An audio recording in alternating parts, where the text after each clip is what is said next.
Վրաստանի արտաքին գործերի նախարար Մակա Բոջորիշվիլին հանդիպել է Իտալիայի արտգործնախարարի տեղակալ Էդմոնդո Չիրիելիի հետ։ Կողմերը քննարկել են երկու երկրների միջև առկա գործընկերությունը, ինչպես նաև Վրաստան-Եվրամիություն հարաբերությունները եւ Իտալիայի աջակցությունը։ Ընդգծվել է Վրաստանի եւ Եվրամիության միջև հարաբերությունների եւ երկխոսության կարեւորությունը աշխարհաքաղաքական համատեքստում։ Նշվել է Վրաստանի դերը տրանսպորտային մատչելիության ապահովման գործում եւ այդ ուղղությամբ համագործակցությունը խորացնելու պատրաստակամությունը։ Կողմերը նաև պատրաստակամություն են հայտնել շարունակելու սերտ համագործակցությունը, ասված է Վրաստանի արտաքին գործերի նախարարության հայտարարության մեջ։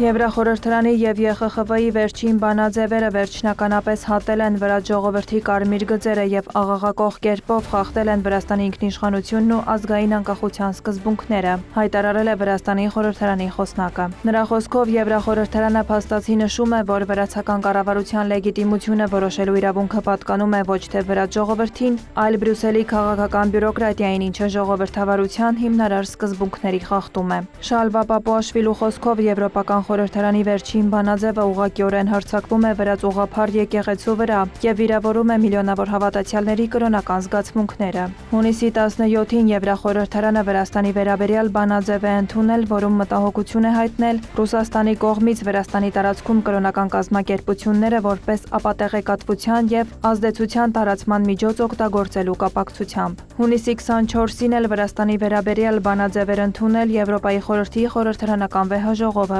հայտարարել երկրում ժողովրդավարության շարունակական վատթարացման մասին։ Վեհաժողովը մեղադրել է իշխանություններին ընդդիմության, քաղաքացիական հասարակության եւ անկախ լրատվամիջոցների վրա ճնշում գործադրելու համար, քննադատել ընդդիմադիր կուսակցություններին արգելելու փորձերը եւ նշել, որ մի շարք քրեական գործեր ունեն քաղաքական դրդապատճառներ։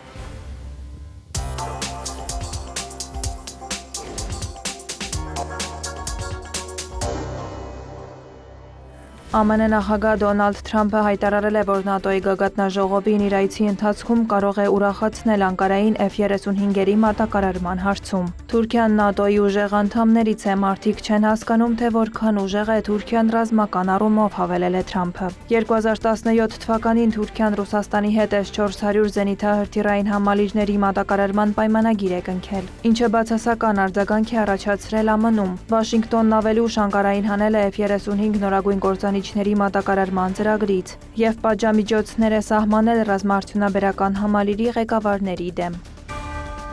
Թուրքիան տարածաշրջանային եւ համաշխարհային մակարդակով հասել է աննախադեպ ազդեցության եւ հեղինակության, հայտարարել է Ռեջեփ Էրդողանը։ Նրա խոսքով իրանական ճգնաժամը ցույց տվեց բոլորին, թե որքան հզոր պետություն է Թուրքիան։ Էրդողանը հավելել է, որ Անկարան շարունակելու է համակողմանի աջակցություն ցուցաբերել իրանական ճգնաժամի կայուն կարգավորմանը հասնելուն ուղղված ջանքերին։ Թուրքիայի նախագահը նաեւ նշել է, որ եթե տարածաշրջանում խաղաղություն ու կայունություն տիրի, ապա դա տեղի կունենա ի հեճուկս Իսրայելի սադրանքների։ Նա հրեական պետությունն անվանել է զանգվածային մարդասպանների կազմակերպություն, որն ահաբեկչությունը, օկուպացիան եւ ագրեսիան դարձրել է իր պետական քաղաքականությունը։ Էրդողանի խոսքով Իսրայելի ագրեսիան Սիրիայի եւ Լիբանանի դեմ վտանգ է ներկայացնում նաեւ Թուրքիայի համար։ Ավելի վաղ Բաքվում ընթացող Իսլամական համագործակցության կազմակերպության անդամ պետությունների խորհրդարանական միության համաժողովի 20-րդ նստաշրջանին ունեցած ելույթի ժամանակ Թուրքիայի ազգային մեծժողովի նախագահ Նուման Քուրթուլմուշը հայտարարել է, որ Անկարան մոբիլիզացնում է բոլոր ռեսուրսները Իսրայելի վարչապետ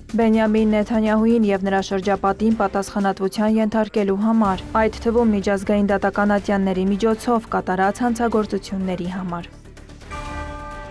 Թուրքիայի արտաքին գործերի նախարար Հաքան Ֆիդանը երկօրյա պաշտոնական այցով մեկնել է Կանադա։ Ծրագիրը կմեկնարկի Տորոնտոյի Դարլինգտոն ատոմային էլեկտրակայան այցելությամբ, որի նպատակն է ծանոթանալ ատոմային էներգետիկայի ոլորտում կանադական տեխնոլոգիաներին։ Նաև Ֆիդանը Օտտավայում բանակցություններ կվարի Կանադայի արտաքին գործերի նախարար Անիտա Անանդի հետ, ինչպես նաև կհանդիպի գործարար շրջանակների, հասարակական կազմակերպությունների եւ ակադեմիական համայնքի ներկայացուցիչների հետ։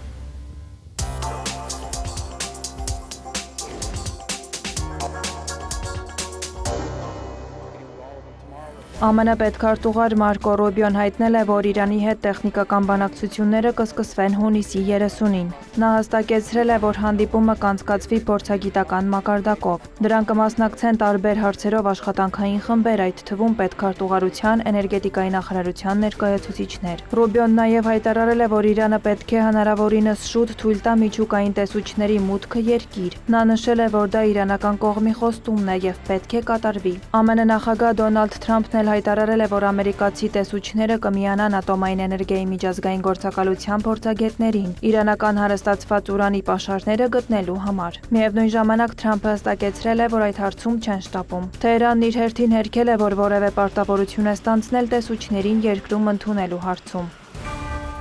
ԱՄՆ պետքարտուղար Մարկո Ռուբիոն Արաբական Միացյալ Էմիրություններ և Քուվեյթ կատարած այցի ընթացքում հայտարարել է, որ ԱՄՆ-ն ոչինչ չի անի, որը կխաթարի տարածաշրջանում իր վաղեմի գործընկերների անվտանգությունը։ Ծոցի երկրները մտավախություն ունեն, որ ԱՄՆ Իրան համաձայնագրով նախատեսված $300 միլիարդ հիմնադրամը և պատժամիջոցների մասնակի վերացումը Թեհրանին թույլ կտան վերականգնել ռազմական ներուժը, իսկ իրանական բալիստիկ հրթիռների հարցը պայմանավորվածություններում չի շոշափվի։ Զուգահեռ Կատարը և Օմանը առանձին խորհրդակցություններ են սկսել Իրանի և Իրաքի հետ Հորմուզի նեղուցում նավագնացության ապագա կառավարման շուրջ։ Իրանի արտգործնախարար Աբբաս Արաղչին Սաուդյան Արաբիայի իր պաշտոնակից Ֆեյսալ բին Ֆահրան Ալ Սաուդի հետ հեռախոսով քննարկել է ԱՄՆ-ի հետ բանակցությունների ընթացքն ու պայմանավորվածությունների իրականացումը։ Երկուստեք ընդգծվել է խորհրդակցությունների շարունակման կարևորությունը տարածաշրջանի կայունության և համագործակցության ամրապնդման համար։ France Press գործակալությունն էլ տեղեկացրել է, որ նախապատրաստվում են Իրանի և Պարսից ծոցի երկրների միջև հաշտեցման առանձին տարածաշրջանային բանակցություններ, որոնք տեղի կունենան Սաուդյան Արաբիայի մայրաքաղաք Էր-Ռիադում։ Գործակալության աղբյուրը նշել է, որ Իրանի, Պարսից ծոցի արաբական պետությունների համագործակցության խորհրդի և Իրաքի միջև Հորմուզի նեղուցի հարցով բանակցություններն առանձին ձևաչափ են և կենտրոնացած են նեղուցի ականազերծման շուրջ պայմանավորվածությունների և այնտեղ հետագա գործողությունների վրա։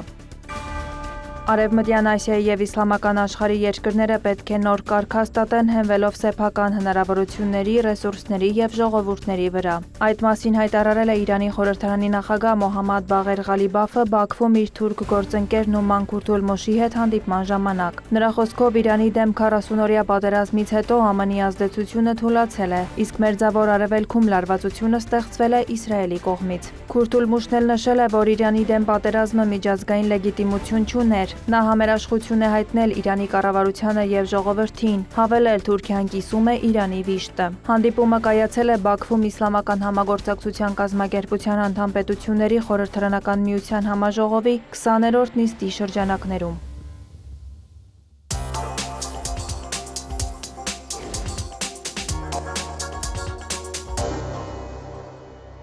Ադրբեջանի նախագահ Իլհամ Ալիևն ընդունել է Իրանի խորհրդարանի խոսնակ Մոհամմադ Բաղեր Ղալիբաֆի գլխավորած պատվիրակությանը։ Նշելով, որ պատերազմի ժամանակ Ադրբեջանի ժողովուրդն ու պետությունը կանգնած էին Իրանի ժողովրդի և պետության կողքին, Ալիևը որպես դրա վառ օրինակ է գնահատել Իրանի նախագահ Մասուդ Փեզեշքյանի հետ իր հեռախոսազրույցները, ինչպես նաև տարբեր մակարդակներում այլ շփումներն ու համերաշխության դրսևորումները։ Ադրբեջանի ղեկավարը նաև անդրադարձել է ադրբեջանա-իրանական հարաբերությունների հաջող զարգացմանը։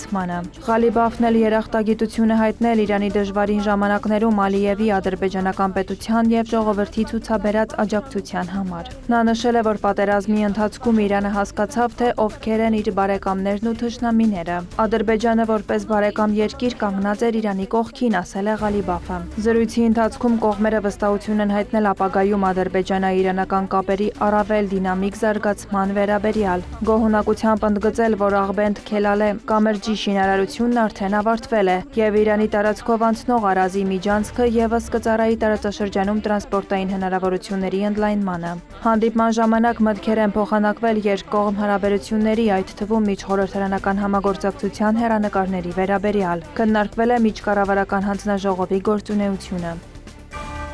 Եվրոպայի խորհրդի խորհրդարանական վեհաժողովը հունիսի 24-ին նոր բանաձև է ընդունել լուրջ մտահոգություն հայտնելով Ադրբեջանում այլախոհության համակարգային ճնշման կապակցությամբ, ընդգծել երկրի ցածր վարկանիշը մամուլի ազատության ինդեքսում և փաստել ԶԼՄ-ների քաղաքական կուսակցությունների և հասարակական կազմակերպությունների դեմ ուղղված սահմանափակող օրենսդրական դաշտը։ Զեկույցում դատապարտվում է Ադրբեջանի չմասնակցելը վեհաժողովի աշխատանքներին։ Նշվում է, որ Մարդու իրավունքների եվրոպական դատարանում բազմաթիվ որոշումներ կան, որոնք պահանջում են, որ Ադրբեջանը կատարի իր պարտավորությունները մարդու իրավունքների ոլորտում։ Բանաձևը կոչ է անում անհապաղ ազատ արձակել քաղբանտարկյալներին, պատշաճ հետաքննել լրագրողների նկատմամբ չարաշահումները։ Միևնույն ժամանակ կառույցն անդամ պետություններին և դիտորդներին հաղորդում է դիվանագիտական միջոցներ ձեռնարկել նրանց ազատ արձակումն ապահովելու համար։ Փաստաթուղթը նաև կոչ է անում միջազգային կազմակերպություններին աջակցել փախստական ադրբեջանցի ակտիվիստներին ապաստան տրամադրելու հարցում